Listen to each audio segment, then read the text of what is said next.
ಎಲ್ಲರಿಗೂ ನಮಸ್ಕಾರ. ಹಾಸನ ವಿಶ್ವವಿದ್ಯಾನಿಲಯದ ಪ್ರಥಮ BSc ಪ್ರಥಮ ಚತುರ್ಮಾಸದ ವಿಜ್ಞಾನ ಗಂಗೋತ್ರಿ 1 ಪಠ್ಯಪುಸ್ತಕದಲ್ಲಿರುವಂತಹ ಮೊದಲನೇ ಘಟಕದ 3ನೇ ಪಾಠ ಮಾಸ್ತಿ ವೆಂಕಟೇಶ್ ಅಯ್ಯಂಗಾರ್ ಅವರ ಮೊಸರನ ಮಂಗಮ್ಮ ಕಥೆಯ ವಿಶ್ಲೇಷಣೆಯನ್ನು ಕುರಿತು ಇಂದು ಪಾಠವನ್ನು ಮಾಡೋಣ. ಈ ಹಿಂದಿನ ತರಗತಿಯಲ್ಲಿ ಮಾಸ್ತಿಯವರ ಮೊಸರನ ಮಂಗಮ್ಮ ಕಥೆಯ ಮೊದಲ ಭಾಗವನ್ನು ನಾವು ಪಾಠ ಮಾಡಿದ್ವು. ನವೋದಯ ಸಾಹಿತ್ಯದಲ್ಲಿ ಮಾಸ್ತಿಯವರ ಒಟ್ಟು ಕಥೆಗಳ ಸ್ವರೂಪ, ಲಕ್ಷಣ, ಕನ್ನಡ ಕಥಾ ಸಾಹಿತ್ಯಕ್ಕೆ ಮಾಸ್ತಿಯವರು ಕೊಟ್ಟ ಕೊಡುಗೆಗಳೇನು, ಅವರ ಕಥೆಯ ವೈಶಿಷ್ಟ್ಯಗಳೇನು ಅನ್ನೋದನ್ನು ನಾವು ತಿಳಿದುಕೊಂಡು, ಅನಂತರ ಮಾಸ್ತಿಯವರ ಮೊಸರನ ಮಂಗಮ್ಮ ಕಥೆಯ ವಸ್ತು ಏನು, ಅದರ ಆಶಯವೇನು ಅನ್ನೋದನ್ನು ನಾವು ತಿಳಿದುಕೊಂಡು, ಅನಂತರದಲ್ಲಿ ಈ ಗ್ರಾಮೀಣ ಜನರ ಜೀವನ ಕ್ರಮ ಏನು ಅನ್ನೋದನ್ನು ಮೊಸರನ ಮಂಗಮ್ಮನ ಮೂಲಕ ನಾವು ತಿಳಿದುಕೊಂಡು, ಆಮೇಲೆ ಮೊಸರನ ಮಂಗಮ್ಮನ ಮೂಲಕ ಬದುಕಿನ ಅರ್ಥವನ್ನು ತಿಳಿದುಕೊಳ್ಳುವ ಪ್ರಯತ್ನವನ್ನು ನಾವು ಮಾಡಿದ್ವು. ಇವತ್ತಿನ ಈ ತರಗತಿಯಲ್ಲಿ ಮೊಸರನ ಮಂಗಮ್ಮ ಕಥೆಯ 2ನೇ ಭಾಗವನ್ನು ಮಾಡೋಣ. ಇದರ ಪ್ರಮುಖ ಕಲಿಕೆಯ ಉದ್ದೇಶಗಳೇನು ಅಂತಂದರೆ, ಮಾಸ್ತಿಯವರ ಮೊಸರನ ಮಂಗಮ್ಮ ಕಥೆಯ ಆಶಯವನ್ನು ಒಟ್ಟಾರೆಯಾಗಿ ಗ್ರಹಿಸುವುದು, ಗ್ರಾಮೀಣ ಜನರ ಬದುಕಿನ ಕ್ರಮ ಹೇಗಿದೆ ಅಂತ ಅನ್ನೋದನ್ನು ತಿಳ್ಕೊಳ್ತಾ ಹೋಗೋದು, ಅತ್ತೆ ಸೊಸೆಯರ ಸಂಘರ್ಷ ಮತ್ತು ಅನಂತರ ಸಮಾಧಾನವನ್ನು ತಿಳಿಯುವುದಾಗಿದೆ. ಮಂಗಮ್ಮ ಮತ್ತು ಸೊಸೆಯರ ಮೂಲಕ ಗ್ರಾಮ ನಗರಗಳ ಕುಟುಂಬಗಳ ಸ್ಥಿತಿಯನ್ನು ತಿಳಿದುಕೊಳ್ಳುವುದಾಗಿದೆ. ಈಗಾಗಲೇ ಹೇಳಿದಂತೆ ಮೊಸರನ ಮಂಗಮ್ಮ ಕಥೆಯಲ್ಲಿ ಕಂಡುಬರುವಂತಹ ಪ್ರಮುಖವಾದ ಪಾತ್ರಗಳು, ಕಥೆಯ ನಿರೂಪಕಿ ಕಾಣಿಸ್ಕೊಳ್ತಾ ಹೋಗ್ತಾರೆ, ಆಮೇಲೆ ಮೊಸರನ ಮಂಗಮ್ಮ ಕಾಣಿಸ್ಕೊಳ್ತಾ ಹೋಗ್ತಾಳೆ, ನಂಜಮ್ಮ ಮೊಸರನ ಮಂಗಮ್ಮನ ಸೊಸೆಯಾಗಿ ಬರ್ತಾಳೆ ಕಥೆಯಲ್ಲಿ, ಮಂಗಮ್ಮಳ ಮಗ, ಮಂಗಮ್ಮಳ ಮೊಮ್ಮಗ ಈ ಕಥೆಯಲ್ಲಿ ಕಾಣಿಸ್ಕೊಳ್ಳುವಂಥ ಪಾತ್ರಗಳು, ನಿರೂಪಕಿಯ ಮಗ ಕಾಣಿಸ್ಕೊಳ್ಳುವಂಥದ್ದು, ರಂಗಪ್ಪ ಮತ್ತು ಕಾಲೇಜಿನ ಹುಡುಗ ಈ ಕಥೆಯಲ್ಲಿ ಕಾಣಿಸ್ಕೊಳ್ತಾ ಹೋಗ್ತಾರೆ. ಇಂದಿನ ತರಗತಿಯಲ್ಲಿ ಮಂಗಮ್ಮ ತನ್ನ ಬದುಕಿನ ಕಷ್ಟವನ್ನು ಸಹಿಸಿಕೊಂಡು ಮಗನನ್ನು ಬೆಳೆಸಿದ್ಲು. ಆದರೆ ಆ ಮಗ ತಾಯಿಯ ಜೊತೆಗೆ ನಿಲ್ಲದೇನೆ ಮಡದಿಯ ಜೊತೆಗೆ ನಿಂತಾಗ ಮಂಗಮ್ಮ ಹೊಸ ಬಟ್ಟೆಯನ್ನು ಹಾಕ್ಕೊಂಡು ತನ್ನ ಶೃಂಗಾರವನ್ನು ಆಕೆ ಸ್ವಲ್ಪ ಮಟ್ಟಿಗಾದರೂ ತೋರಿಸ್ಕೊಳ್ಬೇಕು ಅನ್ನೋ ನೆಲೆಯಲ್ಲಿ, ಅಂದರೆ ತನಗಿನ್ಯಾರೂ ಇಲ್ಲ, ತನಗೋಸ್ಕರ ಬದುಕಬೇಕು ಅಂತ ಅನ್ನೋ ನಿರ್ಧಾರವನ್ನು ತೆಗೆದುಕೊಳ್ತಾ ಹೋಗ್ತಾಳೆ. ಈ ಮಂಗಮ್ಮನ ಹೊಸ ಬಟ್ಟೆಯ ವಿಷಯ ಊರಿನಲ್ಲಿ ಸುದ್ದಿ ಆಗ್ತದೆ, ಮನೆಯ ಸೊಸೆಯಿಂದಲೂ ಅದು ರಂಪ ಆಗ್ತದೆ, ಮತ್ತು ಮಾತಿಗೆ ಮಾತು ಬೆಳೆದು ಅವರಿಬ್ಬರ ನಡುವೆ ಮತ್ತೂ ಆ ಕದನ ಕಲಹ ಹೆಚ್ಚಾಗ್ತಾ ಹೋಗ್ತದೆ. ಇವಳೋ ಮುದುಕಿ, ಅವನು ಒಬ್ಬ ಮಗ, ಅವನ ಹೆಂಡತಿ ಗಂಡನ ತಾಯಿಯನ್ನು ಚೆನ್ನಾಗಿ ನೋಡಿಕೊಳ್ಳಬಾರದೆ,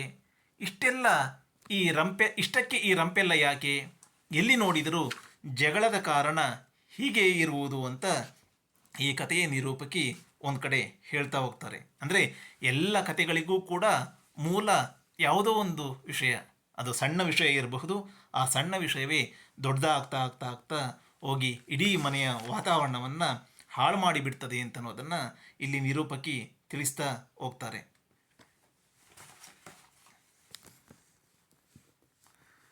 ಒಬ್ಬೊಬ್ಬರಿಗೆ ಆಗದ ಕಾರಣದಿಂದ ಸಣ್ಣ ವಿಷಯ ದೊಡ್ಡದಾಗ್ತದೆ, ಎಲ್ಲಿಲ್ಲದ ಜಗಳ ಹುಟ್ಟುತ್ತದೆ, ಅದಕ್ಕೆ ಸೇರಿದವರಿಗೆಲ್ಲ ಮಿತಿಯಿಲ್ಲದ ನೋವನ್ನು ತರ್ತಾ ಹೋಗ್ತದೆ ಅಂತ ಅನ್ನೋದನ್ನು ನಿರೂಪಕಿ ಹೇಳೋದು ಇದು ಈ ಕತೆಗೆ ಮಾತ್ರ ಅಲ್ಲ, ಎಲ್ಲ ಕಾಲದ ಜನರಿಗೂ ಕೂಡ ಅನ್ವಯ ಆಗುವಂತೆ ಈ ಮಾತು ಇರೋದನ್ನು ನಾವು ಗುರುತಿಸ್ತಾ ಹೋಗಬಹುದು. ಹೆಂಗಸು ಒಂಟಿ ಆದಳು ಅಂದರೆ ಜನ ನೋಡು ತಾಯಿ, ಅವಳ ಮೇಲೆ ಕಣ್ಣು ಹಾಕ್ತಾರೆ ಎನ್ನುವ ಮಂಗಮ್ಮ ತನ್ನ ಬಳಿ ಇದ್ದ ಹಣವನ್ನೆಲ್ಲ ಈ ನಿರೂಪಕಿ ಬಳಿ ಕೊಟ್ಟು ಬ್ಯಾಂಕಿನಲ್ಲಿ ಜೋಪಾನವಾಗಿರಿಸೋದಕ್ಕೆ ಬಯಸ್ತಾಳೆ. ಅಂದರೆ ಮೊಸರನ ಮಂಗಮ್ಮ ತನ್ನ ಮಾತು ಕೇಳದ ಮಗನಿಗೆ ಆ ಮನೆಯಿಂದ ಪ್ರತ್ಯೇಕವಾಗಿ ತಾನು ವಾಸ ಮಾಡಬೇಕಾದ ಸಂದರ್ಭದಲ್ಲಿ ಆಕೆ ತನ್ನಲ್ಲಿರುವಂತಹ ಹಣವನ್ನು ತನ್ನ ಸುತ್ತಮುತ್ತಲಿರುವ ಜನರೆಲ್ಲ ಕಣ್ಣಾಗ್ತಾ ಇದ್ದಾರೆ ಅಂತ ಅನ್ನೋದು ಗೊತ್ತಾಗಿ, ಅದರಲ್ಲೂ ಮುಖ್ಯವಾಗಿ ಆ ಊರಿನಲ್ಲಿದ್ದಂತಹ ರಂಗಪ್ಪ ಅಂತನೋನು ಸ್ವಲ್ಪ ಮಟ್ಟಿಗೆ ಜೂಜು ಆಡುವ ಸ್ವಭಾವ ಇರೋನು, ಶೋಕಿ ಮನುಷ್ಯ, ಅವನೊಂದು ದಿನ ಬಂದು ಮಂಗಮ್ಮನ ಜೊತೆಗೆ ಮಾತಿಗೆ ಮಾತಾಡ್ತಾ ಆಡ್ತಾ, ಮಂಗಮ್ಮ ನನಗೆ ನೀನು ಸಾಲ ಕೊಡ್ತೀಯ, ನಿನ್ನ ಸಾಲದ ಹಣವನ್ನು ನಾನು ನನ್ನ ಉಪಯೋಗಕ್ಕೆ ಬಳಸ್ಕೊಂಡು ಅದರಿಂದ ಬಡ್ಡಿಯನ್ನು ಕೊಡ್ತೇನೆ ಅಂತ ಆ ಮಂಗಮ್ಮನ ಹಣದ ಮೇಲೆ ಕಣ್ಣಾಗ್ತಾ ಹೋಗ್ತಾನೆ. ನನ್ನ ಹತ್ರ ಎಲ್ಲಿ ಹಣ ಬಂತು ಅಂತ ಕೇಳಿದಾಗ ಆ ರಂಗಪ್ಪ ಮಂಗಮ್ಮ ಪ್ರತ್ಯೇಕವಾಗಿ ವಾಸ ಮಾಡ್ತಾ ಇದ್ದಾಳೆ ಅಂತ ಅನ್ನೋದನ್ನು ಗಮನಿಸಿ, ಮೊದಲಾದರೆ ನಿನ್ನ ಕೇಳ್ತಾ ಇರಲಿಲ್ಲ ಮಂಗಮ್ಮ, ಈಗಾದರೆ ನೀನು ಮಗ ಸೊಸೆಯನ್ನು ಬಿಟ್ಟು ಪ್ರತ್ಯೇಕವಾಗಿ ವಾಸ ಮಾಡ್ತಾ ಇದ್ದೀಯಾ, ಮೊದಲಾದರೆ ಅವಳಿಗೆ ಚಿನ್ನ ಬಣ್ಣ ಏನಾದರೂ ಮಾಡೋದಿತ್ತಾಯಿತ್ತು. ಈಗ ಯಾವುದೂ ಇಲ್ಲ, ನಿನ್ನ ಬಳಿ ಹಣ ಇರ್ತದೆ ಅಂತನ್ನುವ ಆಸೆಯಿಂದ ಬಂದೆ ಅಂತನ್ನೋದನ್ನು ನೇರವಾಗಿ ನುಡಿತಾ ಹೋಗ್ತಾನೆ. ಮತ್ತೊಂದು ದಿನ ಬಂದು ಹಣವನ್ನು ಕೇಳುವ ನೆಲೆಯಿಂದ ಮಂಗಮ್ಮನ ಬಳಿ ಬಂದು ಅವಳ ಕೈ ಮುಟ್ಟಿ ಅವಳ ಅಂದ ಚೆಂದವನ್ನೆಲ್ಲ ಕೊಂಡಾಡ್ತಾ ಹೋಗ್ತಾನೆ. ಆಗ ಮಂಗಮ್ಮ ಮತ್ತೂ ಸಿಟ್ಟಿನಿಂದ, ಒಂದು ಒಂಟಿ ಹೆಣ್ಣು ಬದುಕುವುದು ಹೇಗೆ, ಅಂದರೆ ನಮ್ಮ ಈ ಪುರುಷ ಪ್ರಧಾನವಾದ ಸಮಾಜದಲ್ಲಿ ಒಂಟಿ ಹೆಣ್ಣು ಬದುಕುವುದು ತುಂಬ ದುಸ್ತರ ಅಂತನ್ನೋದನ್ನು ಮಂಗಮ್ಮ ಇಲ್ಲಿ ಹೇಳ್ತಾ ಹೋಗ್ತಾಳೆ. ನಿನ್ನೆ ರೂಪಾಯಿ ಕೇಳಿದ, ಇವತ್ತು ಮಾನ ಕೇಳಿದ, ನಾನು ಹೇಗೆ ಅವನಿಗೆ ಈ ಎಲ್ಲವನ್ನ ಕೊಡಲಿ, ನಾನು ಅವೆಲ್ಲ ನಿರಾಕರಿಸಿ ಬಂದೆ ತಾಯಿ. ಹಾಗಾಗಿ ನನ್ನ ಬಳಿ ಈ ಹಣ ಇದೆ ಅಂತಂದರೆ ಜನ ಹಿಂದೆ ಮುಂದೆ ತಿರುಗ್ತಾರೆ, ನನ್ನ ಬಳಿ ಕಾಡ್ತಾರೆ. ಹಾಗಾಗಿ ಈ ಹಣವನ್ನು ನೀನು ಬ್ಯಾಂಕಿನಲ್ಲಿ ಇಟ್ಟು ಅದನ್ನು ಜೋಪಾನವಾಗಿ ಇರಿಸಬೇಕು ಅಂತ ತನ್ನ ಕಷ್ಟವನ್ನು ಆಕೆ ಹೇಳ್ತಾ ಹೋಗ್ತಾಳೆ. ಅವ್ವ, ನೀವು ಸತ್ಯವಂತರು, ನಂದು ವಸಿ ಹಣ ಐತೆ, ಅದನ್ನು ಎಲ್ಲಿಯಾದರೂ ಈ ಬಾಂಕಿ ಅಂತಾರಲ್ಲ ಅಂಥ ಕಡೆ ಇರಿಸಿಕೊಂಡಿರೋವ, ಅದಕ್ಕೆ ಅವರಿವರು ಕಣ್ಣು ಹಾಕುತ್ತಾರೆ ಅಂತ ಮಂಗಮ್ಮ ನಿರೂಪಕಿ ಮೇಲೆ ಸಂಪೂರ್ಣವಾದ ನಂಬಿಕೆಯನ್ನು ಇಟ್ಟು, ಅಂದರೆ ಇಲ್ಲಿ ನೀವು ಸೂಕ್ಷ್ಮವಾಗಿ ಗಮನಿಸಬಹುದು, ಮಗ ಸೊಸೆಯರ ಮೇಲೆ ಇರದ ನಂಬಿಕೆ, ಊರಿನ ಆ ರಂಗಪ್ಪನ ಮೇಲೆ ಇರದ ನಂಬಿಕೆ ಈ ಮಂಗಮ್ಮನಿಗೆ ನಿರೂಪಕಿ ಮೇಲೆ ಇರೋದನ್ನು ನಾವು ಗಮನಿಸಬಹುದು. ಅಂದರೆ ಆರಂಭದಲ್ಲೇ ನಿರೂಪಕಿ ಹೇಳಿದಂತೆ ಮಂಗಮ್ಮ ನಮಗೆ ಬಹಳ ಬೇಕಾದವಳು ಎನ್ನುವ ನೆಲೆಯಲ್ಲಿ ಹೇಳಿರೋ ಮಾತು ಮಂಗಮ್ಮನಿಗೂ ಅದೇ ಬಗೆಯಲ್ಲಿ ಅನ್ನಿಸ್ತದೆ. ನಿರೂಪಕಿಯವರಿಗೆ ಬಹಳ ಬೇಕಾದವರು, ಅದರಿಂದಲೇ ಹಣವನ್ನು ನೇರವಾಗಿ ಅವರು ತೆಗೆದುಕೊಂಡು ಹೋಗಿ ಆ ನಿರೂಪಕಿಯ ಬಳಿ ಇರಿಸುವ ಪ್ರಯತ್ನವನ್ನು ಮಾಡ್ತಾ ಹೋಗ್ತಾರೆ. ಅದಕ್ಕೆ ರಂಗಪ್ಪ ಮಂಗಮ್ಮನ ಬಳಿ ಸಾಲ ಕೇಳುವುದು, ಮಗ ಸೊಸೆ ಜೊತೆಗೆ ಇಲ್ಲದ ನಿನಗೆ ಯಾವ ಖರ್ಚು ಅದನ್ನು ತನಗೆ ಕೊಡುವಂಥ ಒತ್ತಾಯಿಸುವುದು, ಈ ಪುರುಷ ಪ್ರಧಾನವಾದ ವ್ಯವಸ್ಥೆಯಲ್ಲಿ ಹೆಣ್ಣೊಬ್ಬಳು ಒಂಟಿಯಾಗಿ ಬದುಕುವುದು ಹೇಗೆ ಕಷ್ಟ ಆಗ್ತದೆ ಅನ್ನೋದನ್ನು ಇಲ್ಲಿ ಕತೆಗಾರರು ಸೂಚಿಸ್ತಾ ಹೋಗ್ತಾರೆ. ಅತ್ತ ದರಿ ಇತ್ತ ಪುಲಿ ಎನ್ನುವಂತೆ ಮಂಗಮ್ಮನಿಗೆ ಆ ಕಡೆ ಒಟ್ಟಿಗೆ ಬದುಕಲೂ ಬಿಡದೆ, ಈ ಕಡೆ ಒಂಟಿಯಾಗಿ ನೆಮ್ಮದಿಯಾಗಿ ಬದುಕಲೂ ಬಿಡದೆ ಕಾಡುವ ಸಮಾಜದ ಚಿತ್ರಣವನ್ನು ಮಾಸ್ತಿ ಕಟ್ಕೊಡ್ತಾ ಹೋಗ್ತಾರೆ. ಆ ಕಡೆಗೆ ಆ ಮಗ ಸೊಸೆಯರ ಜೊತೆಗೆ ಒಟ್ಟು ಬದುಕೋದಕ್ಕೂ ನಮ್ಮ ಸಮಾಜ ಅವಕಾಶ ಮಾಡಿಕೊಡೋದಿಲ್ಲ. ಈ ಕಡೆಗೆ ಪ್ರತ್ಯೇಕವಾಗಿ ತಾನು ಬದುಕ್ತೀನಿ ಅಂತಂದರೆ ತನ್ನ ಮೇಲೆ, ತನ್ನಲ್ಲಿರುವ ಹಣದ ಮೇಲೆ ಕಣ್ಣಾಗ್ತಾ ಒಟ್ಟಿನಲ್ಲಿ ಮಂಗಮ್ಮ ಸುಖವಾಗಿರೋದಕ್ಕೆ ಎರಡೂ ಕಡೆಯಿಂದಲೂ ಸೂಕ್ತವಾದ ವಾತಾವರಣ ಇಲ್ಲದೆ ಇರೋದನ್ನು ಮಾಸ್ತಿಯವರು ಈ ಪ್ರಸಂಗದ ಮೂಲಕ ತಿಳಿಸ್ತಾ ಹೋಗ್ತಾರೆ. ಹಾಗಾಗಿ ಮಂಗಮ್ಮ ಮಾರನೇ ದಿನವೇ ಹಣವನ್ನು ತಂದು ಬೇಡ ಬೇಡ ಅಂತಂದ್ರೂ ಕೂಡ ನಿರೂಪಕಿ ಕೈಯಲ್ಲಿಟ್ಟು ಅದನ್ನು ಜೋಪಾನವಾಗಿ ಇಡಬೇಕು ಅಂತ ಹೇಳ್ತಾ ಹೋಗ್ತಾಳೆ. ಕೈ ಹಿಡಿದ ಗಂಡನೇ ಹರೆಯದಲ್ಲಿ ಬಿಟ್ಟು ಹೋಗಿರುವಾಗ ಈಗ ರಂಗಣ್ಣ ಬಂದರೆ ಮಂಗಮ್ಮ ಒಪ್ಪುವಳೆ, ಮೊನ್ನೆ ಹಣ ಕೇಳಿದ ಇಂದು ಮಾನ ಕೇಳಿದ ಎಂದು ನೊಂದ ಮಂಗಮ್ಮ ಒಂಟಿ ಹೆಣ್ಣು ನಮ್ಮ ಈ ಸಮಾಜದಲ್ಲಿ ಬದುಕುವುದು ಕಷ್ಟ ಅಂತ ತಿಳಿಸ್ತಾ ಹೋಗ್ತಾಳೆ. ಒಂದಷ್ಟು ದಿನ ಉರುಳುತ್ತಾ ಹೋಗ್ತದೆ. ಅದಾದ ಮೇಲೆ ನಿರೂಪಕಿ ಮಂಗಮ್ಮನಿಗೆ ಹೇಳ್ತಾರೆ, ಇವಳ ಕಷ್ಟ ನನಗೆ ಯಾಕೋ ಬಹಳ ಕಷ್ಟಕ್ಕೆ ಬಂದಿತೆಂದು ತೋರಿತು, ಇದೇನೆಲ್ಲ ಪಜೀತಿ ಮಂಗಮ್ಮ, ಸುಮ್ಮನೆ ಹೋಗಿ ಆದದ್ದಾಯಿತು ಅಂತ ಮಗನ ಹತ್ತಿರ ಇದ್ದು ಬಿಡೋದು ತಾನೇ ಅಂತ ಸ್ವಲ್ಪ ಮಟ್ಟಿಗೆ ಆಕೆಗೆ ಸಮಾಧಾನ ಮಾಡುವ ಪ್ರಯತ್ನವನ್ನು ಮಾಡ್ತಾ ಹೋಗ್ತಾಳೆ. ಆದರೆ ಆ ಸೊಸೆ ತನ್ನ ಇರಿಸ್ಕೊಂಡ್ರಲ್ಲವ, ಆಕೆ ಇರಿಸ್ಕೊಂಡು ನಾನು ಇರ್ತೀನಿ ಆದರೆ ಇರಿಸ್ಕೊಳ್ಳೋದಿಲ್ಲ ಅಂತ ಹೇಳ್ತಾಳೆ. ಆದರೆ ಸ್ವಲ್ಪ ದಿನಗಳ ಆದಮೇಲೆ ಮಂಗಮ್ಮ ಬರ್ತಾಳೆ. ಬಂದು ಮೊಗಾಗಿ ಇರಲಿ ಅಂತ ಒಂದಷ್ಟು ಮಿಠಾಯಿ ತಕ್ಕೊಂಡು ಎಡಿಗೆಯಾಗಿ ಇಟ್ಟುಕೊಂಡಿ ತಾಯಿ, ಯಾವ ಮಗುವಿಗೆ ಅಂತ ಆಶ್ಚರ್ಯದಿಂದ ನಿರೂಪಕಿ ಕೇಳ್ತಾರೆ. ಯಾಕಂದರೆ ಈಗಾಗಲೇ ಅವರಿಬ್ಬರು ಅತ್ತೆ ಸೊಸೆ ಜಗಳ ಆಡಿರೋದ್ರಿಂದ. ಅದಕ್ಕೆ ಮಂಗಮ್ಮ, ಇನ್ಯಾವ ಮೊಗವ್ವ, ನಮ್ಮ ಮೊಗಾನೆ, ನಿನ್ನ ಹತ್ತಿರ ಬರೋದಿಲ್ಲ ಅಂತ ನೀನೇ ಹೇಳಿದೆ ಅಂತ ನಿರೂಪಕಿ ನೆನಪಿಸ್ತಾರೆ. ಆಗ ಹೋಗಬೇಡ ಅಂತ ಅವರ ಅಮ್ಮನೂ ಹೇಳ್ತಾಳೆ. ಆದರೆ ಮೊಗ ಬರದಿರ ಇರ್ತದವ, ಅವರು ಕಾಣದಂತೆ ಯಾವಾಗಲೂ ಬರುತ್ತದೆ, ಒಸಿ ಹಾಲು ಕುಡಿತದೆ, ಒಸಿ ಮೊಸರು ತಾ ಅನ್ನುತ್ತದೆ, ಏನಾದರೂ ಕೊಟ್ಟರೆ ಕುಣಿದಾಡ್ತದೆ, ರಂಪು ಮಾಡಿದರೆ ನಿಮ್ಮಮ್ಮನಿಗೆ ಕೇಳ್ತದೆ ನೋಡು ಅಂದರೆ ಬಾಯಿ ಮುಚ್ಚಿಕೋತದೆ, ಮಕ್ಕಳ ಆಟನೇ ಆಟ ಕಾಣವ್ವ, ಅದಕ್ಕಿರಲಿ ಅಂತ ಒಂದೀಸು ಮಿಠಾಯಿ ತಕ್ಕೊಂಡು ಎಡೆಗೆಯಲ್ಲಿಟ್ಟುಕೊಂಡೆ, ಈ ಸುಂಕರಪುರದಾಗೆ ಬರತಿರಬೇಕಾದರೆ ಅಲ್ಲಿ ಒಂದು ಯಾವುದೋ ಮಾವಿನ ಮರ ಇದೆಯಲ್ಲ, ಅಲ್ಲಿ ಕೂತಿದ್ದ ಒಂದು ಕಾಗೆ ರಪ್ಪನೆ ಬಂದು ಮಿಠಾಯಿ ಪೊಟ್ನಾನೆತ್ತಿಕೊಂಡು ಹೋಗಿಬಿಡ್ತವ್ವ, ಇವತ್ತು ಹಿಂಗಾಗಿ ಬಿಡ್ತಲ್ಲ ಅಂತ ನೋವಿನಿಂದ ಮಂಗಮ್ಮ ತನ್ನ ಕಷ್ಟವನ್ನು ಹೇಳ್ಕೊಳ್ತಾಳೆ. ಕಾಗೆ ಬಂದು ಮನುಷ್ಯರನ್ನ ಮುಟ್ಟಬಾರದು ಅಂತಾರೆ, ಮುಟ್ಟಿದರೆ ಏನಂತೆ ಅಂದರೆ ಜೀವಕ್ಕೆ ಊನ ಅಂತಾರೆ, ನನಗೇನಾದರೂ ಕಡೆಗಾಲ ಬಂತು ಅಂತ ಹಾಗೆ ಭಯ ಆಯಿತು ಅಂತ ಆಕೆ ಹೇಳ್ತಾ ಆಮೇಲೆ ಅಂದ್ಕೊಂಡೆ ಸಂತೋಷನೇ ಆಯಿತು, ಸಂತೋಷನೇ ಆಯಿತು, ಯಾರಿಗೂ ಬೇಡದ ಜನ್ಮ ನಮ್ಮಪ್ಪನ ಪಾದದಾಗಿ ಸೇರಿಬಿಡಲಿ ಹೇಳು ಅಂತ ಅಂದುಕೊಂಡೆ. ಅಂತೂ ಇವತ್ತು ಹಿಂಗಾಯಿತು ಅಂತ ಆ ದಿನ ನಡೆದ ಎಲ್ಲ ಘಟನೆಯನ್ನು ನಿರೂಪಕಿಯ ಮುಂದೆ ಮಂಗಮ್ಮ ಹೇಳ್ತಾ ಹೋಗ್ತಾಳೆ. ಅಂದರೆ ಅವಳ ಕಷ್ಟದ ಸಂದರ್ಭದಲ್ಲೂ ಕೂಡ ಅವಳ ಮೊಮ್ಮಗ ಬಂದು ಆ ಮಂಗಮ್ಮನ ಕಷ್ಟವನ್ನು ಸ್ವಲ್ಪ ಮಟ್ಟಿಗೆ ಕಡಿಮೆ ಮಾಡ್ತಾ ಇರೋ ಸೂಚನೆಯಲ್ಲಿ ಕಾಣ್ತಾ ಹೋಗ್ತದೆ. ಅದಕ್ಕೋಸ್ಕರವೇ ಮಂಗಮ್ಮ ಆ ಮಗುವಿನ ಮೇಲಿನ ಪ್ರೀತಿಯಿಂದ ಮಿಠಾಯಿಯನ್ನು ತೆಗೆದುಕೊಂಡು ಹೋಗ್ತಾಳೆ. ಆದರೆ ಇಲ್ಲೊಂದು ನಮ್ಮ ಸಮಾಜದಲ್ಲಿರೋ ಮೂಢನಂಬಿಕೆ, ಅಂದರೆ ಕಾಗೆ ಮುಟ್ಟಬಾರ್ದು, ಮುಟ್ಟಿದರೆ ಆ ಮನೆಯಲ್ಲಿ ಸಾವಾಗ್ತದೆ ಅಥವಾ ತೊಂದರೆ ಆಗ್ತದೆ ಅಂತನೋ ನಂಬಿಕೆ. ಅದನ್ನು ಮಂಗಮ್ಮ ಹೇಳ್ತಾ ಹೋದಾಗ ನಿರೂಪಕಿ ಅದನ್ನೆಲ್ಲ ನಂಬೇಡ ತಾಯಿ, ನೀನು ಆ ಮಿಠಾಯಿ ಸಿಗುವ ಹಾಗೆ ಇಟ್ಕೊಂಡೋದೆ, ಅದು ಕಾಗೆ ಎತ್ಕೊಂಡೋಯ್ತು. ನೀನು ಮಿಠಾಯಿನ ಮುಚ್ಕೊಂಡು ಹೋಗಿದರೆ ಕಾಗೆ ಮುಟ್ತಾ ಇರಲಿಲ್ಲ. ಅದನ್ನೇ ನಿನ್ನ ಬದುಕಿಗೆ ಏನೂ ತೊಂದರೆ ಇಲ್ಲ, ನೀನು ಸುಮ್ಮನೆ ಮನೆಗೆ ಹೋಗಿ ಚೆನ್ನಾಗಿರು ಅನ್ನುವ ಬುದ್ಧಿಮಾತುಗಳನ್ನು ನಿರೂಪಕಿ ಹೇಳೋದನ್ನು ಇಲ್ಲಿ ಗಮನಿಸಬಹುದು. ಆದರೂ ಕೂಡ ನಮ್ಮ ಸಮಾಜದಲ್ಲಿರುವಂತಹ ಮೂಢನಂಬಿಕೆ ಹೇಗೆ ಮನುಷ್ಯರನ್ನು ಅವು ಕಾಡ್ತಾ ಹೋಗ್ತವೆ ಅಂತನ್ನೋದನ್ನು ಇಲ್ಲಿ ಗುರುತಿಸ್ತಾ ಹೋಗಬಹುದು. ಮಂಗಮ್ಮ ಬಹಳ ಸಂತೋಷದಿಂದ ಮೊಮ್ಮಗ ಮನೆಗೆ ಬಂದಿದ್ದನ್ನು, ಅವರಮ್ಮ ಕರೆದರೂ ಮಗು ಹೋಗದೆ ತನ್ನ ಬಳಿ ಇದ್ದುದನ್ನು ನಿರೂಪಕಿ ಮುಂದೆ ಹೆಮ್ಮೆಯಿಂದ ಹೇಳ್ಕೊಳ್ತಾ ಹೋಗ್ತಾಳೆ. ಮಗನಿಗಿಲ್ಲದ ಬುದ್ಧಿ ಮೊಮ್ಮಗುವಿಗೆ ಇದೆ ಅಂತ ಹಿಗ್ತಾ ಹೋಗ್ತಾಳೆ. ಅದರ ಜೊತೆಗೆ ಮಗ ಸೊಸೆಯರ ಬಗ್ಗೆಯೂ ಕೂಡ ಹಿಂಗ ಮಂಗಮ್ಮ ಮೃದು ಮನೋಭಾವ ತಳೆದಿದ್ದಾಳೆ ಎನ್ನುವುದು ಗೊತ್ತಾಗ್ತಾ ಹೋಗ್ತದೆ. ಅಂದರೆ ನಮಗೆ ಯಾರಾದರೂ ಹತ್ತಿರ ಇದ್ದಾಗ ಅವರ ಒಳ್ಳೆಯ ಗುಣಗಳು ಗೊತ್ತಾಗೋದಿಲ್ಲ, ಬರೀ ಕೆಟ್ಟ ಗುಣಗಳೇ ಕೆಟ್ಟ ಗುಣಗಳೇ ನಮಗೆ ಕಾಣ್ತಾ ಇರ್ತವೆ. ಆದರೆ ದೂರ ಆದಾಗ ಆ ಕೆಟ್ಟ ಗುಣಗಳು ಹೋಗಿ ಒಳ್ಳೆಯ ಗುಣಗಳು ನಮಗೆ ಕಾಣ್ತಾ ಹೋಗ್ತವೆ. ಲೇಖಕಿ ಇಲ್ಲಿ ಒಂದು ಕಡೆ ಹೇಳ್ತಾ ಹೋಗ್ತಾರೆ, ಮಗ ಬೇಕು, ಸೊಸೆ ಬೇಕು, ಮೊಮ್ಮಗ ಬೇಕು, ಆದರೆ ತಾನು ಯಜಮಾನಿ ಅಂತ ತನಗೆ ಎಲ್ಲರೂ ಗೌರವ ತೋರಿಸಬೇಕು. ಮನುಷ್ಯನಾದವನಿಗೆ ಈ ಚಪಲ ತಪ್ಪಿದ್ದಲ್ಲ. ಜೀವನದಲ್ಲಿ ಏನೋ ಬೇಸರ, ಆದರೂ ಸಾಯುವುದಕ್ಕೆ ಇಷ್ಟವಿಲ್ಲ. ಆದರೆ ಈ ಇಷ್ಟ ಇಲ್ಲ ಅಂತ ತೋರಿಸಿಕೊಳ್ಳುವುದಕ್ಕೆ ಇಷ್ಟ ಇಲ್ಲ. ಹಳ್ಳಿಯ ಜನ, ತಿಳಿಯದ ಜನ, ಮುಚ್ಚುಮರೆ ಅರಿಯದವರು ಅಂತ ನಾವು ಹೇಳುವ ಇಂಥವರ ಮನಸ್ಸಿನ ಸ್ಥಿತಿಯೇ ಹೀಗೆ. ಪರದೆಯ ಹಿಂದೆ ಪರದೆ, ನೆರಿಗೆ ಹಿಂದೆ ನೆರಿಗೆ, ಮಡಿಕೆಯ ಮರೆಯಲ್ಲಿ ಮಡಿಕೆ. ಇದು ಏನು ನಾಟಕದ ಸೂತ್ರ ಎಂದುಕೊಂಡೆ ಅಂತ ಆ ನಿರೂಪಕಿ ಮಂಗಮ್ಮನ ಆ ಕಷ್ಟಕ್ಕೆ ನೊಂದ್ಕೊಳ್ತಾ ಇರೋ ಹೊತ್ತಿನಲ್ಲೇ ಮಂಗಮ್ಮನೇ ಸ್ವಲ್ಪ ಮಟ್ಟಿಗೆ ಬದಲಾಗ್ತಾ ಇರೋದು, ಅದಕ್ಕೆ ಮೊಮ್ಮಗು ಕಾರಣ ಆಗಿರೋದನ್ನು ಕೂಡ ಲೇಖಕರು ಇಲ್ಲಿ ತಿಳಿಸ್ತಾ ಹೋಗ್ತಾರೆ. ಇದುವರೆಗೆ ಕೆಟ್ಟಾಗಿ ಕಾಣ್ತಾ ಇದ್ದ ಅಥವಾ ಸರಿ ಇಲ್ಲ ಅಂತ ಕಾಣ್ತಾ ಇದ್ದಂತಹ ಮಗ ಮತ್ತು ಸೊಸೆಯರಿ ಈಗ ಮಂಗಮ್ಮನಿಗೆ ಸರಿಯಾಗಿ ಕಾಣೋದಕ್ಕೆ ಆರಂಭ ಆಗಿದ್ದಾರೆ. ಅದರ ಸೂಚನೆಯನ್ನು ಇಲ್ಲಿ ಕಥೆಗಾರರು ಕೊಡ್ತಾ ಹೋಗ್ತಾರೆ. ನನಗೆ ಒಂದೇ ಮನೆಗೆ ಇದ್ದಾಗ ನನ್ನ ಸೊಸಿ ಎಂಥ ಚೆಲುವಿ ಅಂತ ತಿಳಿಯುತ್ತಿರಲಿಲ್ಲ.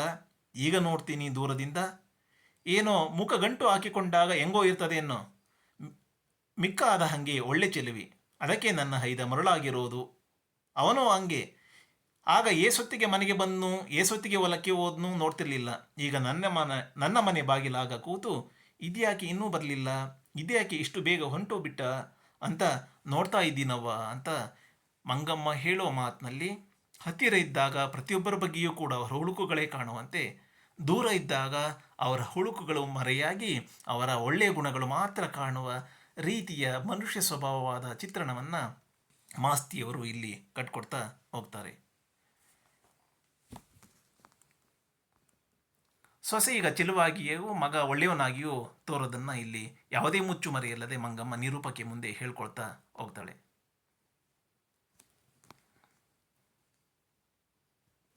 ಮಗ ಬೇಕು, ಸೊಸೆ ಬೇಕು, ಮೊಮ್ಮಗನೂ ಬೇಕು, ಆದರೆ ತಾನು ಯಜಮಾನಿ ಅನ್ನಿಸ್ಕೊಳ್ಬೇಕು ಎನ್ನುವ ಮಂಗಮ್ಮನ ಅಹಂಭಾವವೇ ಅವಳನ್ನು ಬದುಕಿನಲ್ಲಿ, ಅದರಲ್ಲೂ ಈ ವಯಸ್ಸಿನಲ್ಲಿ ಇಂತಹ ಕಷ್ಟಕ್ಕೆ ದೂಡಿರಬಹುದು ಅಂತ ಹೇಳ್ಕೊಳ್ತಾ ಈ ಮನುಷ್ಯನ ಮನಸ್ಸಿನ ವ್ಯಾಪಾರದ ಬಗ್ಗೆ ನಿರೂಪಕ್ಕೆ ಸೂಕ್ಷ್ಮವಾಗಿ ಯೋಚನೆಯನ್ನು ಮಾಡ್ತಾ ಈ ಅತ್ತೆ ಸೊಸೆಯರ ಜಗಳ ಸುಖಾಂತ್ಯವಾಗಿ ಕಾಣಲಿ ಅಂತ ಹೇಳ್ತಾರೆ. ಇದು ಕೆಲವೇ ದಿನಗಳಲ್ಲಿ ಈಡೇರ್ತದೆ ಎನ್ನುವ ಸೂಚನೆಯನ್ನು ಕೂಡ ಲೇಖಕರು ಕೊಡ್ತಾ ಹೋಗ್ತಾರೆ.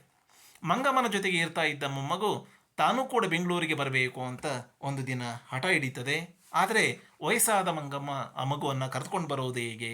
ಒಂದು ಕೈಯಲ್ಲಿ ಮೊಸರನ್ನು ಮತ್ತೊಂದು ಕೈಯಲ್ಲಿ ಮಗುವನ್ನು ಹಿಡ್ಕೊಂಡು ಬರೋದು ಕಷ್ಟ ಅಂತ ಅನ್ನುವ ಸಂದರ್ಭಗಳಲ್ಲಿ ಮಗ ಸೊಸೆ ಇಬ್ಬರೂ ಕೂಡ ಬಂದು, ಏನೋ ಆತವ, ನಾವು ತಪ್ಪು ಮಾಡಿದ್ದೀವಿ, ನೀನು ಕೋಪಿಸ್ಕೊಂಡ್ರೆ ಆಗವ್ವ ಅಂತ ಅವರು ಬಂದು ಕೇಳ್ಕೊಳ್ತಾರೆ. ಊರಿನ 4 ಜನರು ಕೂಡ ಮಂಗಮ್ಮನಿಗೆ ಬಂದು ಸಮಾಧಾನ ಮಾಡ್ತಾರೆ. ಕೊನೆಗೆ ದೊಡ್ಡಸ್ತಿಗೆ ಕಳೆದುಕೊಳ್ಳದ ಹಾಗೆ ಮಂಗಮ್ಮ ಕನಿಷ್ಠದಂತೆ ಸೊಸೆ ಜೊತೆಗೆ ಸೇರ್ಕೊಂಡ್ಳು ಅಂತ ಇಲ್ಲಿ ಕತೆ ಸ್ವಲ್ಪ ಸುಖಾಂತವಾಗಿ ಮುಕ್ತಾಯ ಆಗಿರೋ ಸೂಚನೆಯನ್ನು ಕತೆಗಾರರು ಕೊಡ್ತಾ ಹೋಗ್ತಾರೆ. ಅದರ ಜೊತೆಗೇ ಮಂಗಮ್ಮ ಮತ್ತು ಸೊಸೆ ನಡುವೆ ಒಂದು ಹೊಸ ಏರ್ಪಾಡು ಕೂಡ ಆಗ್ತದೆ. ಅದೇ ಸೊಸೆ ಹೇಳ್ತಾಳೆ ಮಂಗಮ್ಮನಿಗೆ, ಏನು ಬಿಸಿಲಲ್ಲಿ ಸುಮ್ಮನೆ ಹೋಗೋದು ಬರೋದು, ವಯಸ್ಸಾದ ಮೇಲೆ ಎಷ್ಟು ದಿನ ಈ ಕೆಲಸ ಮಾಡೋಕ್ಕಾಗ್ತದೆ, ಹಿಟ್ಟು ಸೆಟ್ಟುಗ ನೋಡಿಕೊಂಡು ನೀನು ಯಜಮಾಂತಿ ಮನೆಯಲ್ಲಿರೋ, ನಾನು ಹೋಗಿ ಮೊಸರು ಮಾರಿಕೊಂಡು ಬರ್ತೀನಿ ಅಂದಳು ಮಂಗಮ್ಮ. ಆಗಲಿ ಅಂದಳು. ಎಂದಾದರೂ ನಾನು ಹೋಗಿ ಬರ್ತೀನಿ, ದಿನ ನೀನು ಹೋಗು ಎಂದು ಈ ಕೆಲಸವನ್ನು ಸೊಸೆಗೆ ಒಪ್ಪಿಸಿದಳು. ಅಂದರೆ ಇದುವರೆಗೂ ಮನೆಯ ಸಂಪೂರ್ಣವಾದ ಯಜಮಾನಿಕೆಯನ್ನು, ಅಂದರೆ ಮೊಸರು ಮಾರಿ ಹಣ ಸಂಪಾದನೆ ಮಾಡಿ ಬದುಕುವ ಆ ಜೀವನ ವಿಧಾನವನ್ನು ಇಲ್ಲಿ ಸ್ವಲ್ಪ ಬದಲಾಗಿರೋದನ್ನು ನಾವು ಗಮನಿಸ್ಬೋದು. ಆ ಸೊಸೆ ನಂಜಮ್ಮನೇ ಹೇಳ್ತಾಳೆ, ಈ ಬಿಸಿಲಲ್ಲಿ ನೀವೆಲ್ಲ ಓಡಾಡೋದು ಬೇಡ, ನೀವು ಮನೆಯಲ್ಲಿ ಮಗುವಿನ ಜೊತೆಗೆ ಆರಾಮವಾಗಿ ಆಟ ಆಡ್ಕೊಂಡಿರಿ, ನಾನು ಆ ಕೆಲಸವನ್ನು ಮಾಡ್ತೀನಿ ಅಂತ ಆ ಕೆಲಸವನ್ನು ಮಾಡ್ತಾಳೆ. ಪ್ರತಿದಿನವೂ ನಂಜಮ್ಮ ಹೋಗುವುದು, ಯಾವಾಗಲಾದರೂ ಒಂದು ದಿನ ಮಂಗಮ್ಮ ಹೋಗಿ ಬರುವುದು ಅಂತ ನಿರ್ಧಾರ ಆಗ್ತದೆ.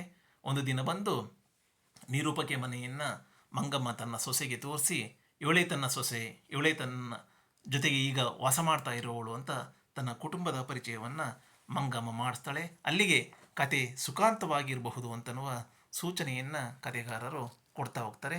ಸುಖಾಂತ ಆಗಿದೆ ಎನ್ನುವ ಸ್ಪಷ್ಟತೆಯು ಕೂಡ ನಮಗಿಲ್ಲಿ ಸಿಗ್ತಾ ಹೋಗ್ತದೆ. ಮತ್ತೊಂದಿನ ಆ ಸೊಸೆ ನಂಜಮ್ಮ ನಿರೂಪಕಿಯ ಮನೆಗೆ ಬಂದಾಗ ಮಂಗಮ್ಮನ ದೃಷ್ಟಿಯಿಂದ ಇಷ್ಟೆಲ್ಲ ಮಾತಾಯಿತಲ್ಲ, ಇನ್ನು ಸೊಸೆಯ ದೃಷ್ಟಿಯಿಂದ ಸೊಸೆಯ ಪರವಾಗಿ ಏನಿರಬಹುದು ಇದನ್ನು ವಿಚಾರಿಸೋಣ ಅಂತ ಅಂದ್ಕೊಂಡು, ಎಲೆ ನಂಜಮ್ಮ ನೀನು ಒಳ್ಳೆ ತಿಳಿದವಳ ಹಂಗಿದೆಯಾ, ಅತ್ತೆಯನ್ನು ಮನೆ ಬಿಟ್ಟು ಓಡಿಸಬಹುದೇ ಅಂತ ನೇರವಾಗಿ ಹೇಳ್ತಾರೆ. ಅದಕ್ಕೆ ಆ ನಂಜಮ್ಮ, ಇಲ್ಲ ಇಲ್ಲ, ಎಲ್ಲಾದರೂ ಅತ್ತೆಯನ್ನು ಮನೆ ಬಿಟ್ಟು ಓಡಿಸ್ಲಿಕ್ಕಾಗ್ತದವ, ಅದಕ್ಕೆ ಮುಖ್ಯವಾದ ಕಾರಣ ಈ ಅತ್ತೆಯಲ್ಲಿರುವಂತಹ ಇಡೀ ಮನೆ ಜವಾಬ್ದಾರಿ ನಂದು, ನನ್ನ ಮಾತೇ ನಡಿಬೇಕು ಅಂತನ್ನೋದು. ನನ್ನ ಗಂಡನ್ನು ಕೂಡ ಅವಳು ತನ್ನ ಅದ್ಬಸ್ನಲ್ಲಿ ಇಟ್ಕೊಂಡ್ರೆ ಅವನು ಜವಾಬ್ದಾರಿ ಕಲಿಯುವುದು ಯಾವಾಗ, ನಾನು ನನ್ನ ಮಗುವನ್ನು ನೋಡಿದ್ರೆ ಅವಳಿಗೆ ಯಾಕೆ ಕಷ್ಟ, ಈ ಥರದ ಎಲ್ಲ ಮಾತುಗಳನ್ನು ನೇರವಾಗಿ ನಿರೂಪಕ್ಕೆ ಮುಂದೆ ಹೇಳ್ತಾ ಹೋಗ್ತಾರೆ. ಮಂಗಮ್ಮ ಮಾತನಾಡಿದಾಗ ಆ ಮಾತು ಸರಿ ಎಂದು ತೋರಿದ ಹಾಗೆ ಇವಳು ಮಾತನಾಡಿದಾಗ ಇದೂ ಸರಿ ಅಂತ ತೋರಿತು ಅಂತ ನಿರೂಪಕಿ ಇಲ್ಲಿ ಯಾರ ಪರವೂ ವಹಿಸ್ಕೊಳ್ದೇನೆ ಅಲ್ಲಿರುವ ಕಥೆಯ ಸಂಗತಿಯನ್ನು ಯಥಾವತ್ತಾಗಿ ಹಾಗೆಯೇ ಬಿಚ್ಚಿಡ್ತಾ ಹೋಗ್ತಾರೆ. ಅದಕ್ಕೆ ಸೊಸೆ ಬದಲಾದ ನೆಲೆಯಲ್ಲೂ ಕೂಡ ತನ್ನ ಮಾತುಗಳನ್ನು ಹೇಳ್ತಾ ಹೋಗ್ತಾಳೆ. ಮೊದಲಿಗಿಂತ ಈಗ ಚೆನ್ನಾಗಿದೆಯಾ ಅಂತ ನಂಜಮ್ಮನ ನಿರೂಪಕ್ಕೆ ವಿಚಾರಿಸಿದಾಗ, ಹೆಂಗಾದರೂ ಸರಿಸಿಕೊಂಡು ಹೋಗಬೇಕು, ಸರಿಸಿಕೊಳ್ದೀರಾ ಜಗಳ ಮಾಡಿದರೆ ನಮ್ಮತ್ತೆ ಕಾಸನ್ನೆಲ್ಲ ಇನ್ನಾರಾದರೂ ಬಾಯಿಗೆ ಹಾಕೋತಾರೆ ಅಂತನ್ನುವ ಸೂಕ್ಷ್ಮತೆಗಳನ್ನು ಆ ನಂಜಮ್ಮ ಗ್ರಹಿಸಿರ್ತಾಳೆ. ಅಂದರೆ ನಮ್ಮೂರಾಗ ರಂಗಪ್ಪ ಅಂತ ಒಬ್ಬ ಇದ್ದಾನೆ, ನಮ್ಮ ಅತ್ತೆ ಬೇರೆ ಇದ್ದಾಗ ಈತ ಹೋಗಿ ಅವಳ ಬಳಿ ಸಾಲ ಕೇಳಿದ್ದು, ಆಕೆಯೂ ಕೂಡ ಸಾಲ ಕೊಡೋದಕ್ಕೆ ಒಪ್ಪಿದ್ದು, ಹೀಗೆ ತನ್ನ ಅತ್ತೆ ಕಷ್ಟಪಟ್ಟು ಸಂಪಾದನೆ ಮಾಡಿದ ಹಣ ತಾವು ಜೊತೆಗೆ ಇರದೇ ಇದ್ದರೆ ಬೇರೆಯವರ ಪಾಲಾಗಿ ಹೋಗ್ತದೆ ಅಂತನ್ನುವ ಆ ಸಂಗತಿಯನ್ನು ಅರ್ಥಕೊಂಡು ನಂಜಮ್ಮನೇ ಒಂದು ಉಪಾಯವನ್ನು ಮಾಡ್ತಾ ಹೋಗ್ತಾಳೆ. ನಾನು ಮಗನ ಕರೆದು, ಅಂದರೆ ತನ್ನ ಮಗುವನ್ನು ಕರೆದು, ನೀನು ಪಾಟಿ ಹತ್ತಿರ ಹೋಗು, ಮಿಠಾಯಿ ತಿಂಡಿ ಕೊಡ್ತಾಳೆ, ನಮ್ಮ ಮನ್ಯಾಕ್ಕೆ ಬರಬೇಡ, ತಿರುಗಿ ನಾನೇ ಕರೆಯುವವರೆಗೆ ಇಲ್ಲಿ ಬರಕೂಡದು ಅಂತ ಕಳಿಸಿಕೊಟ್ಟೆ, ಜಗಳ ಹೆಂಗಾದರೂ ತೀರಿದ ಸಾಕು ಅಂತ ಇದೆಲ್ಲ ಸರಿ ಮಾಡಿದೆ ತಾಯಿ ಅಂತ ಆಕೆ ತನ್ನ ಒಂದು ತಂತ್ರವನ್ನು ನಿರೂಪಕ್ಕೆ ಮುಂದೆ ಹೇಳ್ತಾ ಹೋಗ್ತಾಳೆ. ಹಾಗಾದರೆ ಅಜ್ಜಿ ಹತ್ತಿರ ಮಗು ತಾನೇ ಹೋಗಲಿಲ್ಲವೇ ಅಂತ ಆಶ್ಚರ್ಯದಿಂದ ನಿರೂಪಕ್ಕೆ ಪ್ರಶ್ನೆ ಹಾಕಿದಾಗ, ಮೊಗಾನೇ ಹೋಯಿತು ತಾಯಿ, ನಾನು ಕಳಿಸಿಕೊಟ್ಟೆ ಅಂತ ತನ್ನ ಬುದ್ಧಿವಂತಿಕೆಯ ಉತ್ತರವನ್ನು ನಂಜಮ್ಮ ಕೊಡ್ತಾ ಹೋಗ್ತಾಳೆ.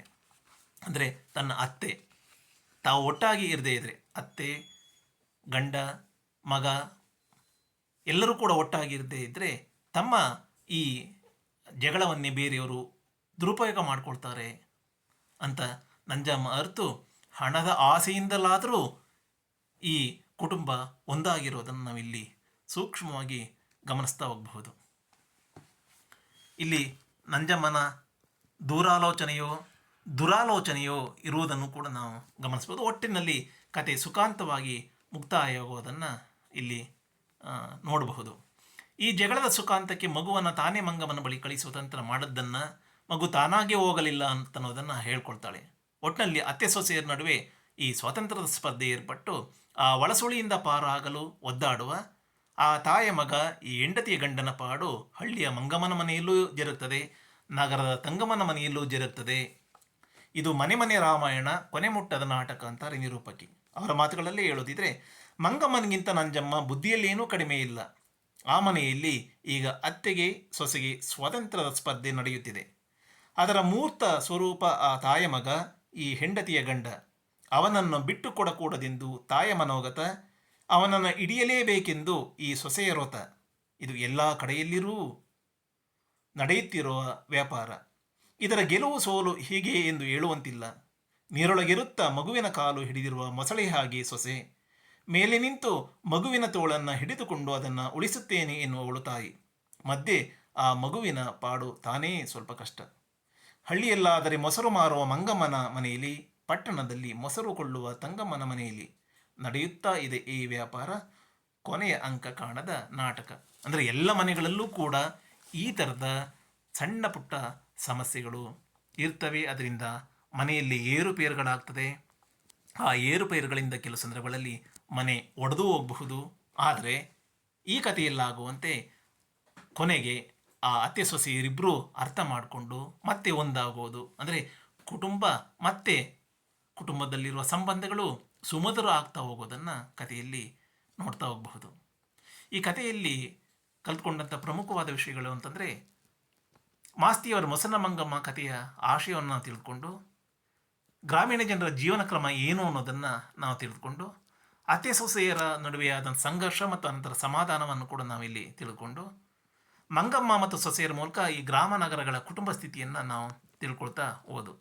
ಇದರ ಜೊತೆಗೆ ಈ ಮೊಸನ ಮಂಗಮ್ಮ ಕಥೆಯ ಬಗ್ಗೆ ಒಂದಷ್ಟು ಮಾತುಗಳನ್ನು ಹೇಳೋದಿದ್ರೆ, ಮಗನ ಬಗ್ಗೆ ಕನಸನ್ನು ಕಟ್ಕೊಂಡಿರುವಂಥ ತಾಯಿ ಮದುವೆಯಾದ ಮೇಲೆ ಅವನು ತನ್ನ ಮಾತು ಕೇಳುವುದಿಲ್ಲ, ಸೊಸೆಯ ಪರವಿದ್ದಾನೆ ಅಂತ ನೊಂದ್ಕೊಳ್ತಾಳೆ. ಮದುವೆಯಾದ ಅನಂತರವೂ ತನ್ನ ಮಾತು ಕೇಳಬೇಕು, ತಾನು ಮನೆ ಯಜಮಾನಿ ಎನ್ನುವಂತೆ ಮಂಗಮ್ಮ ಒತ್ತಿಸ್ತಾ ಹೋಗ್ತಾಳೆ. ಮಂಗಮ್ಮನ ಪೊಸೆಸಿವ್ನೆಸ್ ಇಲ್ಲಿ ಒಂದು ಕಡೆ ಆದರೆ, ಮತ್ತೊಂದೆಡೆ ಸೊಸೆ ನಂಜಮ್ಮನ ಪ್ರೀತಿ, ನನ್ನ ಗಂಡ ನನ್ನ ಮಗು ನನ್ನ ಹಿಡಿತದಲ್ಲಿರಬೇಕು ಅಂತ ಬಯಸ್ತಾ ಹೋಗ್ತಾಳೆ. ಇಲ್ಲಿ ಅತ್ತೆ ಸೊಸೆಯರ ನಡುವೆ ಸ್ಪರ್ಧೆ ಏರ್ಪಡೋದನ್ನು ಕಾಣಬಹುದು. ಸಂಬಂಧಗಳು ಭಾವನಾತ್ಮಕವಾಗಿ ಹೇಗೆ ಬಿತ್ತರಗೊಳ್ತವೋ ಅದೇ ಬಗೆಯಲ್ಲಿ ವ್ಯಾವಹಾರಿಕವಾಗಿ ಕೂಡ ಸಂಬಂಧಗಳು ಕಾಣಬಹುದು ಅನ್ನೋದನ್ನು ನಂಜಮ್ಮನ ವರ್ತನೆಯಲ್ಲಿ ನೋಡ್ತಾ ಹೋಗಬಹುದು. ಅಂದರೆ ಮಂಗಮ್ಮನ ದೃಷ್ಟಿಯಲ್ಲಿ ಸಂಬಂಧಗಳು ಭಾವನಾತ್ಮಕವಾಗಿ ಬಿತ್ತರಗೊಳ್ತಾ ಇದ್ದರೆ, ನಂಜಮ್ಮನ ದೃಷ್ಟಿಯಲ್ಲಿ ಆ ಸಂಬಂಧಗಳು ವ್ಯಾವಹಾರಿಕವಾಗಿ ಕೂಡ, ಅಂದರೆ ಮಂಗಮ್ಮನ ಬಳಿ ಇರುವ ಹಣವನ್ನು ಕೇಂದ್ರವಾಗಿಟ್ಕೊಂಡು ಆಕೆ ಬದಲಾಗುವುದನ್ನು ಕೂಡ, ಅತ್ತೆಯನ್ನು ಮತ್ತೆ ಮನೆಗೆ ಸೇರಿಸ್ಕೊಳ್ಳೋದನ್ನು ಇಲ್ಲಿ ಗಮನಿಸ್ತಾ ಹೋಗಬಹುದು. ಅತ್ತೆ ಮಂಗಮ್ಮನ ಹಣ ಅನ್ಯರ ಪಾಲಾಗಬಾರದು ಎಂದು ತಂತ್ರ ಹೂಡುವ ನಂಜಮ್ಮ ಹೊಸ ಕಾಲದ ಹೆಣ್ಣಿನಂತೆ ವ್ಯಾವಹಾರಿಕವಾಗಿ ಕಾಣ್ತಾ ಹೋಗ್ತಾಳೆ. ಮನೆಯ ಯಜಮಾನಿಕೆ ತನ್ನ ಬಳಿಯಲ್ಲೇ ಇರಬೇಕೆಂದು ಬಯಸುವ ಮಂಗಮ್ಮ ಹಳ್ಳಿಯ ಮುಗ್ಧಳಂತೆ ತೋರ್ತಾ ಹೋಗ್ತಾಳೆ. ದೀಪವು ನಿನ್ನದೇ, ಗಾಳಿಯೂ ನಿನ್ನದೇ, ಹಾರದಿರಲಿ ಬೆಳಕು, ಹಡಗೂ ನಿನ್ನದೇ, ಕಡಲೂ ನಿನ್ನದೇ, ಮುಳುಗದಿರಲಿ ಬದುಕು ಎನ್ನುವ KS ನರಸಿಂಹಸ್ವಾಮಿಯವರ ಮಾತುಗಳನ್ನು ಇಲ್ಲಿ ನೆನಪು ಮಾಡಿಕೊಳ್ಳೋದು ಅರ್ಥಪೂರ್ಣ. ಸಂಸಾರ ಕಟ್ಟುವುದಕ್ಕೆ ಸಾಯುವವರೆಗೂ ಶ್ರಮಿಸಬೇಕು, ಸಂಸಾರ ಕೆಡುವುದಕ್ಕೆ ಒಂದು ಗಳಿಗೆ ಸಾಕು. ಕುಂಬಾರನಿಗೆ ವರ್ಷ ದೊಣ್ಣೆಗೆ ನಿಮಿಷ ಎಂಬಂತೆ ಒಂದು ಸಣ್ಣ ಮಾತು ಮಗುವನ್ನು ಬೈದದ್ದು ಹೊಡೆದದ್ದು ಹೇಗೆ ಮಂಗಮ್ಮ ಮತ್ತು ನಂಜಮ್ಮರ ನಡುವೆ ನಂಜಿನಂತೆ ಬೆಳೆದು ಒಂದಾಗಿದ್ದ ಮನೆಯನ್ನು ಒಡೆದಾಗ್ತದೆ, ಅಲ್ಲೋಲ ಕಲ್ಲೋಲವನ್ನು ಸೃಷ್ಟಿ ಮಾಡ್ತದೆ. ಹತ್ತಿರವಿದ್ದವರು ಹೇಗೆ ದೂರ ಆಗ್ತಾರೆ, ಮನೆ ಇಬ್ಬಾಗ ಆಗಿ ಹೋಗ್ತದೆ, ಅನ್ಯರ ಅತಿಕ್ರಮಣ ನಡೀತಾ ಹೋಗ್ತದೆ, ಬದುಕು ಬರಡು ಎನಿಸ್ತಾ ಹೋಗ್ತದೆ. ಇದರಿಂದ ನೊಂದ ಪಾಠ ಕೊನೆಗೆ ಪಾಠ ಕಲಿತಂಥ ಅತ್ತೆ ಸೊಸೆಯರಿಬ್ಬರು ಮತ್ತೆ ಒಂದಾಗ್ತಾ ಹೋಗೋದು. ಅಂದರೆ ಒಂದು ಸಣ್ಣ ಘಟನೆ ಇಡೀ ಸಂಸಾರವನ್ನು ಹಾಳು ಮಾಡಿಬಿಡಬಹುದು. ಅದರಿಂದ ಎಚ್ಚರ ವಹಿಸಬೇಕು ಅನ್ನುವ ಸೂಚನೆಯನ್ನು KS ನರಸಿಂಹಸ್ವಾಮಿಯವರ ಕವಿತೆ ಹೇಳುವ ಹಾಗೆ ಮಾಸ್ತಿಯವರ ಈ ಕತೆ ಕೂಡ ಸೂಚಿಸ್ತಾ ಹೋಗ್ತದೆ. ಇಲ್ಲಿ ನಿರೂಪಕಿ ಕಥೆಯ ಪಾತ್ರಗಳ ಸಹಜ ಸ್ವಭಾವದ ಅನಾವರಣಕ್ಕೆ ಅನುಕೂಲಕರ ವಾತಾವರಣವನ್ನು ಒದಗಿಸುವ ಕೆಲಸವನ್ನು ಮಾಡ್ತಾ ಹೋಗ್ತಾರೆ. ಪಾತ್ರಗಳ ಧ್ವನಿಯಾಗ್ತಾ ಹೋಗ್ತಾರೆ. ಪಾತ್ರಗಳ ಒಳತೋಟಿಯನ್ನು ಅವರು ಬಿಡಿಸ್ತಾ ಹೋಗ್ತಾರೆ. ಒಂದು ಕಡೆ ವಾಲ್ದೇನೆ ಸಮತೋಲಿತವಾಗಿ ಅವರು ಕಾಣಿಸ್ಕೊಳ್ತಾ ಹೋಗ್ತಾರೆ. ಮಂಗಮ್ಮನ ನೆಲೆಯಲ್ಲಿ ಮಂಗಮ್ಮ ಹೇಳಿದ್ದು ಸರಿ ಎನ್ನುವ ರೀತಿಯಾದರೆ, ನಂಜಮ್ಮನ ನೆಲೆಯಲ್ಲಿ ನಂಜಮ್ಮ ಹೇಳುವುದು ಸರಿ ಎನ್ನುವ ಮೂಲಕ ದೃಷ್ಟಿಕೋನಗಳಿರುವ ಆ ವಿಭಿನ್ನತೆಯನ್ನು ಸಹಜವಾಗಿ ಸಹೃದಯರ ಎದುರಿಗೆ ನಿರೂಪಕಿ ಇಡ್ತಾ ಹೋಗ್ತಾರೆ. ಇಲ್ಲೆಲ್ಲ ಮಾಸ್ತಿ ತಮ್ಮ ಸ್ಥಾಪಿತವಾದ ಸಿದ್ಧಾಂತಗಳನ್ನೆಲ್ಲೂ ಕೂಡ ಪ್ರತಿಪಾದಿಸೋದಿಲ್ಲ. ಅದರ ಬದಲಿಗೆ ಬದುಕಿನ ನಿಜ ದರ್ಶನವನ್ನು ಪಾತ್ರಗಳ ಮುಖೇನವೇ ನಿರೂಪಕಿಯ ಮೂಲಕ ನಿವೇದಿಸ್ತಾ ಹೋಗುವುದು ವಿಶೇಷ ಅಂತ ಅನ್ನಿಸ್ತದೆ. ಈ ಕಥೆಯಲ್ಲಿ ಅನೇಕ ಪ್ರಾದೇಶಿಕತೆಯ ಅಂಶಗಳಿವೆ, ಮೂಢನಂಬಿಕೆ ವಿಚಾರ ಬರ್ತದೆ, ಜೀವನದ ದರ್ಶನವಿದೆ, ಮೌಲ್ಯ ಪ್ರತಿಪಾದನೆಯೂ ಕೂಡ ನಡೀತಾ ಹೋಗ್ತದೆ. ಒಟ್ಟಾರೆಯಾಗಿ ಮಾಸ್ತಿಯವರ ಮೊಸರನ ಮಂಗಮ್ಮ ಕನ್ನಡದ ಅತ್ಯುತ್ತಮವಾದ ಕಥೆಗಳಲ್ಲಿ ಒಂದು ಅಂತ ನಾವು ಗುರುತಿಸಬಹುದು. ಇದರ ಜೊತೆಗೆ ಈ ಪಠ್ಯಕ್ಕೆ ಸಂಬಂಧಪಟ್ಟಂತೆ ಅನೇಕ ಪ್ರಶ್ನೆಗಳು ಬರಬಹುದು. ಕಳೆದ ತರಗತಿಯಲ್ಲಿ ಹೇಳಿರುವಂತೆ ಮಾಸ್ತಿ ವೆಂಕಟೇಶ ಅಯ್ಯಂಗಾರ್ ಅವರ ಪರಿಚಯವನ್ನು ಮಾಡಿಕೊಡಿ, ಅಥವಾ ಅವರ ಕಥೆಗಳು ಮಾಸ್ತಿಯವರ ಕಥೆಗಳು ಅಂತ ಟಿಪ್ಪಣಿಗೆ ಕೇಳಬಹುದು, ಅಥವಾ ಮಾಸ್ತಿಯವರ ಕಾದಂಬರಿಗಳು ಅಂತ, ಅಥವಾ ಮಾಸ್ತಿಯವರ ನಾಟಕಗಳು ಅಂತ ಟಿಪ್ಪಣಿಗೆ ಕೇಳಬಹುದು. ಅಥವಾ ಮುಖ್ಯ ಪ್ರಶ್ನೆಯ ಸಂದರ್ಭದಲ್ಲಿ ಈ ಮಂಗಮ್ಮ ಮತ್ತು ನಂಜಮ್ಮರ ನಡುವೆ ಸಂಘರ್ಷ ಮತ್ತು ಸಮಾಧಾನ ಹೇಗಾಯಿತು ಅಂತ ಅನ್ನೋದನ್ನು ಇಟ್ಕೊಂಡು, ಇಡೀ ಕಥೆಯನ್ನು ಇಟ್ಕೊಂಡು ಪ್ರಶ್ನೆಗಳನ್ನು ಕೇಳಬಹುದಾಗಿದೆ. ಅಥವಾ ನಿರೂಪಕಿಯ ಮುಂದೆ ಮಂಗಮ್ಮ ತನ್ನ ನೋವುಗಳನ್ನು ಹೇಗೆ ತೋಡ್ಕೊಳ್ತಾ ಹೋಗ್ತಾರೆ ಮತ್ತು ಅದಕ್ಕೆ ಪರಿಹಾರವನ್ನು ಹೇಗೆ ಆ ನಿರೂಪಕಿ ಮಂಗಮ್ಮನಿಗೆ ಸೂಚಿಸ್ತಾ ಹೋಗ್ತಾರೆ ಅಂತ ಅನ್ನೋದನ್ನು ಕೂಡ ಪ್ರಶ್ನೆ ಸ್ವರೂಪದಲ್ಲಿ ಕೇಳಬಹುದು. ಅಥವಾ ಮಾಸ್ತಿಯವರ ಮೊಸರನ ಮಂಗಮ್ಮ ಕಥೆಯ ವಸ್ತು ಮತ್ತು ಆಶಯವನ್ನು ಕುರಿತು ಬರೆಯಿರಿ ಅಂತಲೂ ಕೂಡ ಮುಖ್ಯ ಪ್ರಶ್ನೆಗಳನ್ನು ಕೇಳುವ ಸಾಧ್ಯತೆಗಳು ಇರ್ತದೆ. ಅಥವಾ ಇದರೊಳಗಡೆ ಟಿಪ್ಪಣಿಯ ಸ್ವರೂಪದಲ್ಲೂ ಕೂಡ ಬೇರೆ ಬೇರೆ ಪಾತ್ರಗಳನ್ನು ವಿಶ್ಲೇಷಣೆ ಮಾಡಿ ಅಂತ ಕೇಳಬಹುದು. ನಿರೂಪಕಿ ಅಂತ ಪ್ರಶ್ನೆಗಳನ್ನು ಕೇಳಬಹುದು, ರಂಗಪ್ಪ ಅಂತ ಪ್ರಶ್ನೆಗಳನ್ನು ಕೇಳಬಹುದು, ನಂಜಮ್ಮ ಅಂತ ಪ್ರಶ್ನೆಗಳನ್ನು ಕೇಳಬಹುದು. ಬೇರೆ ಬೇರೆ ರೀತಿಯ ಪ್ರಶ್ನೆಗಳು ಬರುವ ಸಾಧ್ಯತೆ ಇರ್ತದೆ. ವಿದ್ಯಾರ್ಥಿಗಳು ಆ ಎಲ್ಲದಕ್ಕೂ ಕೂಡ ಈ ಪಾಠವನ್ನು ಕೇಳಿ ಅದಕ್ಕೆ ತಯಾರಿಯನ್ನು ಮಾಡಿಕೊಳ್ಬಹುದು. ಒಂದಷ್ಟು ವಸ್ತುನಿಷ್ಠ ಮಾದರಿ ಪ್ರಶ್ನೆಗಳನ್ನು ಇಲ್ಲಿ ಕೊಟ್ಟಿದ್ದೇನೆ. ಮೊದಲನೇದ್ದು ಮಂಗಮ್ಮರ ಬಳಿ ಸಾಲ ಕೇಳುವವರು ಯಾರು? ಇಲ್ಲಿ 4 ಆಯ್ಕೆಗಳಿವೆ. ಮೊದಲನೇದ್ದು ನಿರೂಪಕಿ, ಎರಡನೇದ್ದು ರಂಗಪ್ಪ, ಮೂರನೇದ್ದು ಮಾಸ್ತಿ, ನಾಲ್ಕನೇದ್ದು ನಂಜಮ್ಮ. ಇದಕ್ಕೆ ಸರಿಯಾದ ಉತ್ತರ ರಂಗಪ್ಪ ಎನ್ನುವುದು.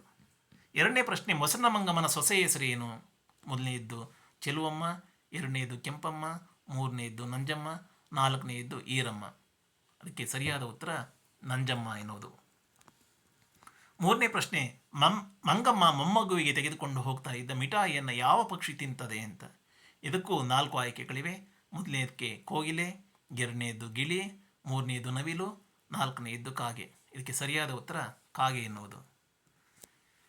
ನಾಲ್ಕನೇ ಪ್ರಶ್ನೆ, ಮಗನಿಗಿಲ್ಲದ ಬುದ್ಧಿ ಡ್ಯಾಶ್ ಇದೆ ಎನ್ನುತ್ತಾಳೆ ಮಂಗಮ್ಮ. ಯಾರಿಗೆ ಆ ಬುದ್ಧಿ ಇದೆ ಅಂತ ಕರೀತಾಳೆ ಅಂತ. ಮೊದಲನೇದ್ದು ಮೊಮ್ಮಗುವಿಗೆ, ಎರಡನೇದು ಸೊಸೆಗೆ, ಮೂರನೇದು ಗಂಡನಿಗೆ, ನಾಲ್ಕನೇದು ಮಗನಿಗೆ. ಅಂದರೆ ಇಲ್ಲಿ ಸರಿಯಾದ ಉತ್ತರ ಮೊದಲನೇದ್ದು ಮೊಮ್ಮಗುವಿಗೆ ಅಂತ ಮಂಗಮ್ಮ ಹೇಳ್ಕೊಳ್ಳೋದು. 5ನೇ ಪ್ರಶ್ನೆ, ಮಂಗಮ್ಮನ ಹತ್ತಿರ ಮಗುವನ್ನು ಕಳಿಸಿದವರು ಯಾರು? ಇದಕ್ಕೆ 4 ಆಯ್ಕೆಗಳಿವೆ. ಮೊದಲನೇದ್ದು ಮಗ, ಎರಡನೇದ್ದು ಸೊಸೆ, ಮೂರನೇದ್ದು ನಿರೂಪಕಿ, ನಾಲ್ಕನೇದ್ದು ರಂಗಪ್ಪ. ಇದಕ್ಕೆ ಸರಿಯಾದ ಉತ್ತರ ಸೊಸೆ ಎನ್ನುವುದು. ಕಥೆಯ ಕೊನೆಗೆ ಮೊಸರನ್ನು ಮಾರಲು ಹೋಗುವವರು ಯಾರು? ಇದಕ್ಕೂ 4 ಆಯ್ಕೆಗಳಿವೆ. ಒಂದು ಮಗ, ಎರಡನೇದು ಸೊಸೆ, ಮೂರನೇದು ಮಂಗಮ್ಮ, ನಾಲ್ಕನೇದು ರಂಗಪ್ಪ. ಇದಕ್ಕೆ ಸರಿಯಾದ ಉತ್ತರ ಸೊಸೆ, ನಂಜಮ್ಮನೇ ಮೊಸರನ್ನು ಮಾರೋದಕ್ಕೆ ಹೋಗ್ತಾಳೆ. ಈ ವಸ್ತುನಿಷ್ಠ ಮಾದರಿ ಪ್ರಶ್ನೆಗಳಿಗೆ ಉತ್ತರವನ್ನು ಇಲ್ಲಿ ಕೊಡಲಾಗಿದೆ, ಅದನ್ನು ವಿದ್ಯಾರ್ಥಿಗಳು ಗಮನಿಸಬಹುದು. ಇದರ ಜೊತೆಗೆ ಈ ಪಾಠ ಮಾಡೋದಕ್ಕೆ ಬೇಕಾದಂತಹ ಪುಸ್ತಕಗಳು, ಅದರಿಂದ ತೆಗೆದುಕೊಂಡ ಮಾಹಿತಿಗಳ ವಿವರಗಳನ್ನು ಕೂಡ ಇಲ್ಲಿ ಕೊಡಲಾಗಿದೆ. ವಿದ್ಯಾರ್ಥಿಗಳು ಹೆಚ್ಚಿನ ಓದಿಗೆ ಇವುಗಳನ್ನು ಬಳಸ್ಕೊಳ್ಬಹುದು. ಎಲ್ರಿಗೂ ಧನ್ಯವಾದಗಳು.